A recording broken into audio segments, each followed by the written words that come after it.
pledge, please. I pledge allegiance to the flag of the United States of America and to the republic for which it stands, one nation, under God, indivisible, with liberty and justice for all. Yeah, maybe the volume is quiet, I'm not sure. Welcome everybody, it's great to see so many people out tonight, and finally we have some rain and Thank you. everybody comes out, so that's Yeah, great. you can put that over there somewhere. Just Wait a minute, a do I quick have my reminder, card? we have a 50-50 raffle that Miss Virginia is doing over here. If anyone is interested, they can catch her now or at her table right over there. That's all that I have to say. We're going to have Sue introduce our speaker and talk about upcoming programs.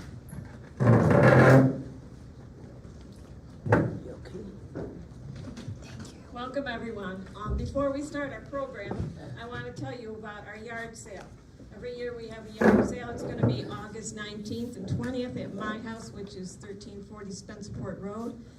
We need volunteers to help with setting up on Thursday night and for 4-hour periods, Friday and Saturday. Just come and just sit there and kind of supervise what's going on. We also need tables and tarps that we can use. We usually put them out on Thursday night so that we can start fresh Friday morning, and then we just cover them up with the tarps instead of moving everything back. I have some sheets here, and I'm going to be passing them around. If you can help in any way, just put your name on it, and hope to see you then. Next month, on August 15th, James Gray from the James Gray Funeral Home will be our speaker. He's going to do a program about the history of the funeral homes. I hope to see you there. Tonight, we're fortunate to have Wolcott Hinchy with us. He's going to tell us about living at the actual Hinchy homestead. If you don't know about it, we have a historic house on Hinchy Road, and we are open to tours. You just have to call and make arrangements for a time. We also have some books on sale. If you're interested in more of the Gates history and characters from that time period, you can buy those. Just see me, and I'll give you more details. You're welcome.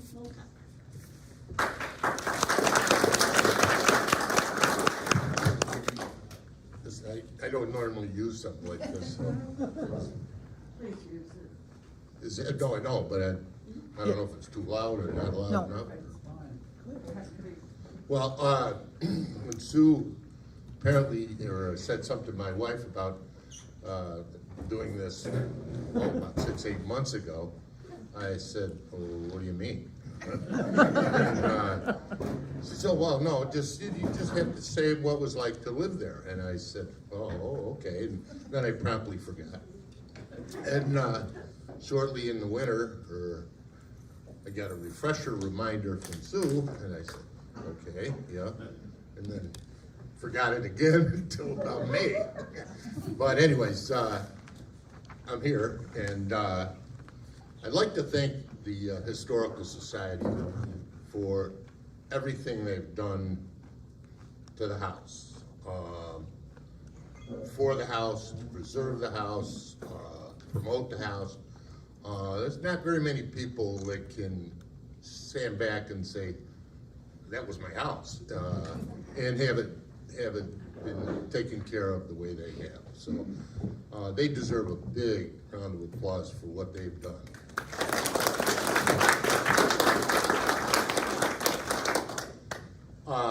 I guess I'll start at the beginning. When I was a child there, I was really sort of oblivious to the whole situation. You know, you come home from the hospital, you don't know anything, you're a kid, you grow up, you start to grow a little bit, and it was a farm, you know, and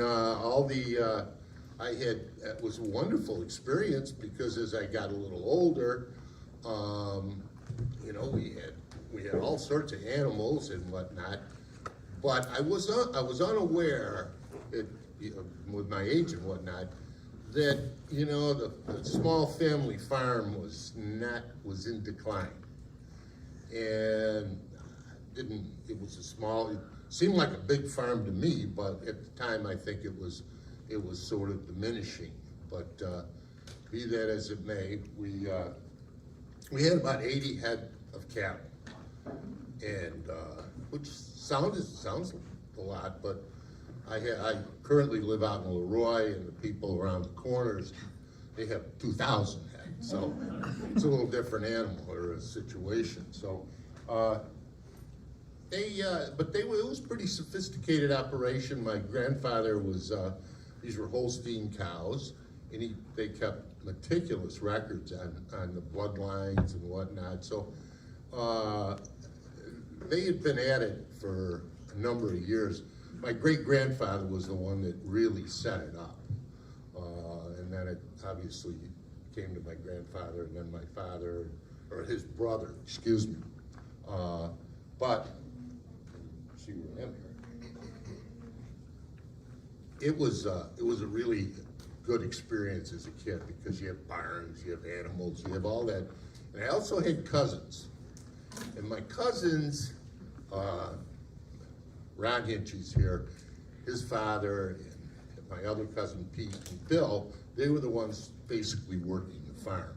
And they're about, I think the youngest one's like 15 years older than me. So I would go down to the barn at night because to get the cream, and that's another story. And they would teach me all sorts of swear words. And you know, it was, I'm sure my mother was horrified. But so I'd come back and they'd say, go tell Auntie, my great aunt lived with us, that she's crazier than, you know what. Of course I do that. And, but my mother, obviously horrified, but she said, you know, to tell me I couldn't say anything like that would have been sort of counterproductive. So she just said, oh no, you can't do that, Walton. It's barn talk. So it made sense to me. When I got to the barn, I swore like a trooper. And when I got in the house, I didn't swear anymore. So it was, it worked phenomenally, I guess. I mean, I didn't get punished or anything, but boy, I could do it in the barn. But every night I went down to now I was only about 5, 6 years old at this time.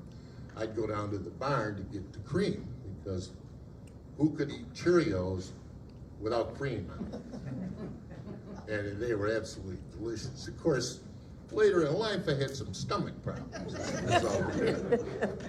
I told my wife, I said, boy, those are great, those Cheerios with cream on them. And she said, that's good. You know, and you had stomach problems, didn't you? I said, So, but it was really an interesting, can you hear Ari?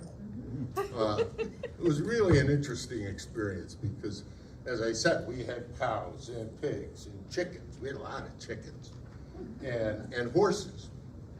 And my father was he had a horse. He had 2 horses actually. One was an old black blind mare, just a wonderful horse, and she'd be out in the pasture and just a nice horse. And then he had a racehorse, and my mother lived in total fear of him getting involved with a racehorse, which he did to a degree, but nothing really serious.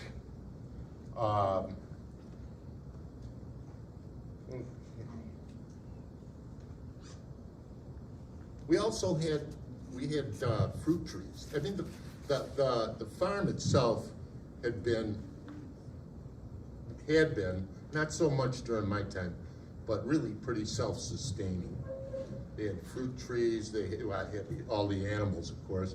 Then they had fruit trees. They had apples, peaches, pears, cherries, you name it. It was, you know, you just rotated around the yard. I had all the fruit that I ever could imagine, and it was wonderful. But you know, as time went on, those trees, the pear tree got hit by lightning, and that took care of that. And peach tree just got old and fell down, so little by little, they went away. But at one point, it was quite a little operation. They had, between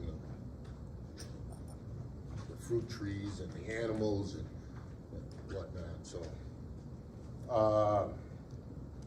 I had an aunt that lived with my great aunt that lived with us. I'm getting out of order here a little bit. But she apparently, when my grandmother died in 1940,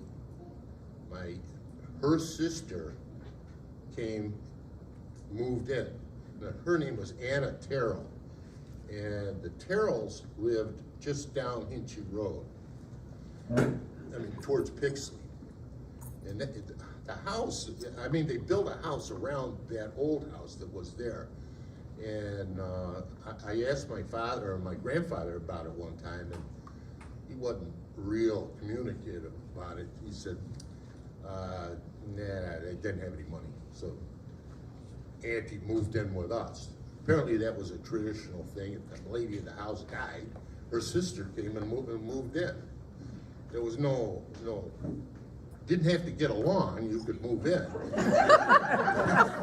'Cause I really don't recall them ever saying a good word to one another. And she lived there for many years, or I say many, 6, 7, I was 8 or 9 by the time she had to go to somewhere else. But she was a phenomenal baker. She baked bread and cooked, she made applesauce bread. She made this stuff succotash, which is, most people hate lima beans. I love lima beans, and I don't know why, but she was wonderful. It was, but as I say, she and my grandfather they weren't best buddies at all. But they looked out for one another, and she was a strict Presbyterian. In fact, after when I was going through the house and looking over things, she must have had 10 Bibles, and in each Bible she'd write in the edges of them, and she read every day. But it was funny because she's the one that taught me how to play euchre. And my father used to say to her, "Well, Auntie, how did you learn how to play euchre? That's a barroom game." "Oh no," she said, that's no barroom game." Well, it was, of course. And at one point, my grandfather had a sort of a dizzy spell, and I don't know if he collapsed, but he went, very unsteady. And she raced and came with a bottle of whiskey. Now, if you ever had met Anna Terrell, no liquor had ever touched her lips. But she was a strict Presbyterian, and of course we could play cards all week, but not on Sunday. And nothing on Sunday. Sunday was the most boring day ever in that house. Because my mother was a librarian. So her response to me was, "Well, can't you read a book?" I don't think so. And so that was sort of my youth, if you will. And but I was, at the time, I was really sort of oblivious to what was going on around as far as the farm, the actual farm. But